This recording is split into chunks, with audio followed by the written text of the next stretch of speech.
Morning, welcome to my new vlog. तो guys vlog की शुरुआत होती है सुबह सुबह 5:30 बजे और उठते ही मेरी टेंशन कि मैं सब्जी क्या बनाऊं। मेरे ख्याल से सभी लेडीज़ की यही टेंशन है। तो भाई मैंने उठा लिया था पेठा और यही सारा कट कर लिया था, छील लिया था और यहाँ मैंने छोंक भी दिया था। हालांकि बेटा ये पेठा नहीं खाएगा, लेकिन फिर भी मैं सुबह सुबह पेठा क्यों बना रही हूँ, क्योंकि भाई फिर आके सोचा फटाफट फिर मैं पार्लर चली जाऊँगी काम फिनिश करते ही। तो यहाँ मैं धनिया और पुदीना इतना सारा उस दिन मंडी से लेके आई थी, समझ नहीं आ रहा अब मैं इसका क्या करूँ। खैर वो बाद में देखेंगे। तो मैंने भी लगा लिया था आटा।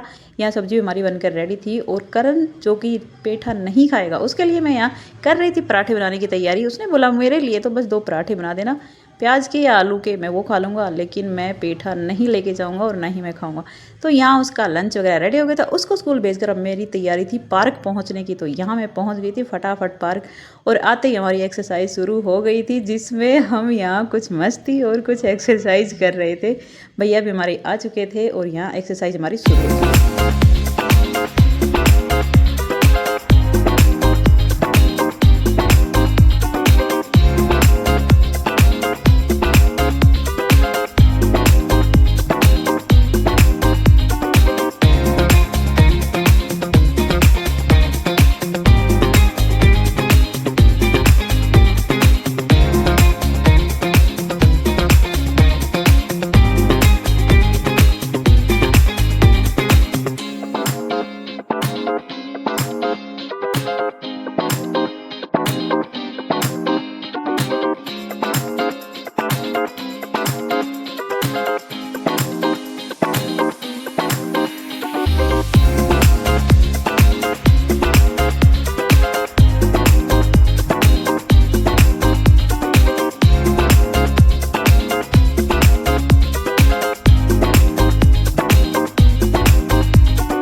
एक्सरसाइज खत्म हो चुकी थी और पसीने देखो किस तरह से आते हैं, बिल्कुल टी शर्ट बिल्कुल भीग जाती है। तो रास्ते में आते टाइम मैंने पिया था जूस और फिर मैं पहुंच गई थी घर पे। घर पे जाते ही मैंने बनाया था नाश्ते के लिए एक पराठा और कुछ 1-2 रोटी मैंने लंच के लिए बना के रखी थी।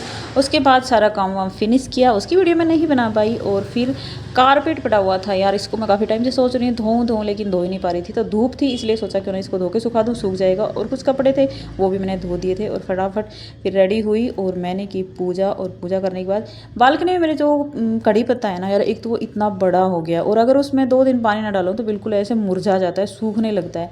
तो यहाँ मैंने पौधों को जो भी 1-2 है इनको पानी दिया और फिर करण जब आया तो खाना खाया और उसके लिए बनाई थी चाय। और ये देखो इसने चाय पी नहीं, हाँ पहले गिरा ज़रूर दी है।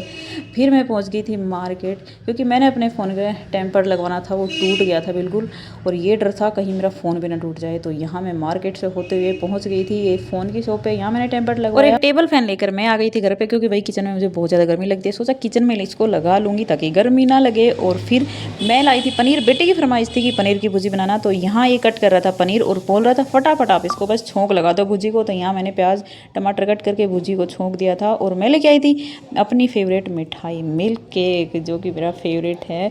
तो वही चख रही थी कैसा है, कितना मीठा है कितना नहीं। तो उसके बाद फिर बनाई थी मैंने रोटियाँ और ये फटाफट रोटी बनाई। बेटे को बहुत जल्दी हो रही थी, फटाफट बना दे। भुजी जो बनती है उसको सब्र नहीं होता, वैसे भी हम दोनों को सब्र तो होता ही नहीं है। तो बाहर बालकनी में जाकर देखा ना, हमारे यहाँ डेली इस टाइम पे ना 2 कबूतर बैठे रहते हैं, मुझे लगता है जोड़ा है, बहुत अच्छे लगते हैं। मैं इनको ज़रूर जाके देखती हूँ। फिर खाया खाना और फिर जो मिर्ची अचार के लिए कट की थी ये सूखी नहीं थी, इसलिए इनको न्यूज़पेपर पर बिछाया ताकि रात भर में सूख जाए। और मेरी जो भी प्यारी सिस्टर्स मेरी ये वीडियो देखें उनसे मैं एक बात बोलना चाहूँगी कि भाई मैं योगा पता है क्यों करने लगी, क्योंकि मेरे हाथ पैरों में बहुत दर्द रहने लगा था और शरीर इतना हो गया हैवी हो गया है कि डर लगता है यार कहीं कोई बीमारी वगैरह ना हो जाए। जिन्ना चढ़ते हैं तो सांस फूल जाती है इस वजह से। और ये चीज़ पता है हमें 35 के बाद समझ में आती हैं, जो मुझे आज समझ आ रही है। तो आप लोगों से यही बोलूँ कि काम के साथ साथ खुद पर भी थोड़ा ध्यान देना। तो मिलते हैं नेक्स्ट वीडियो में, तब तक के लिए बाय बाय।